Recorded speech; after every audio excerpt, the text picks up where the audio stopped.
Il cuore di Elisa è sui monti, è sulle montagne, perché proprio la montagna ci appartiene, o meglio, noi apparteniamo alla montagna, nel senso che lì respiriamo la vera essenza della nostra vita.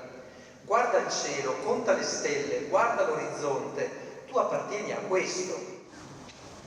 Un luogo dell'anima prima ancora che un posto fisico, un modo di intendere la vita e di viverla. Questa era la montagna per Elisa Denardi, per tutti Toffa, la 39enne che domenica scorsa a Forcella Giau è morta sotto una valanga, un tragico destino condiviso con l'amico Abel Ancundia Ayala, 37 anni, al quale invece è scampato quasi per miracolo il fratello della donna Andrea, che per tutta la cerimonia in Duomo a Conegliano non ha mai abbandonato la bara di legno chiaro. Con lui la mamma Anna Maria, i parenti, i tanti amici della 39enne, molti dei quali in abbigliamento proprio da montagna, quasi a rendere visibile un legame profondo.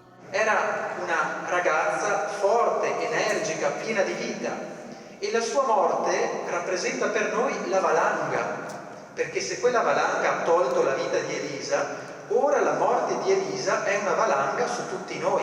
Siamo anche noi sotto diversi metri di neve e sentiamo la fatica di respirare, il dolore per i colpi che quella neve pesante ha colpito e continua a colpire la nostra vita. Sui monti noi abbiamo la voce di Dio, che lì possiamo davvero riscoprire ciò che davvero abita il nostro cuore. Presente alla cerimonia il sindaco Fabio Chiesa. Per la città del Cima è stata l'ora del dolore e del ricordo, mentre proseguono le indagini sull'episodio portate avanti dalla Guardia di Finanza di Belluno con la Procura della Repubblica. Si deve chiarire se quel distaccamento sia avvenuto per errore umano. Lo stesso Chiesa però invoca un silenzioso rispetto. Una tragedia che ha coinvolto l'intera comunità, penso che questo sia solo il momento di star vicino ai suoi cari, a stringerci tutti assieme, a tutti quelli che conoscevano Elisa, a tutti quelli che le volevano bene. Elisa continuerà a essere una nostra compagna di strada, ha detto Don Roberto, accompagnando il feretro all'uscita, dove una folla commossa si è lasciata andare a un applauso liberatorio.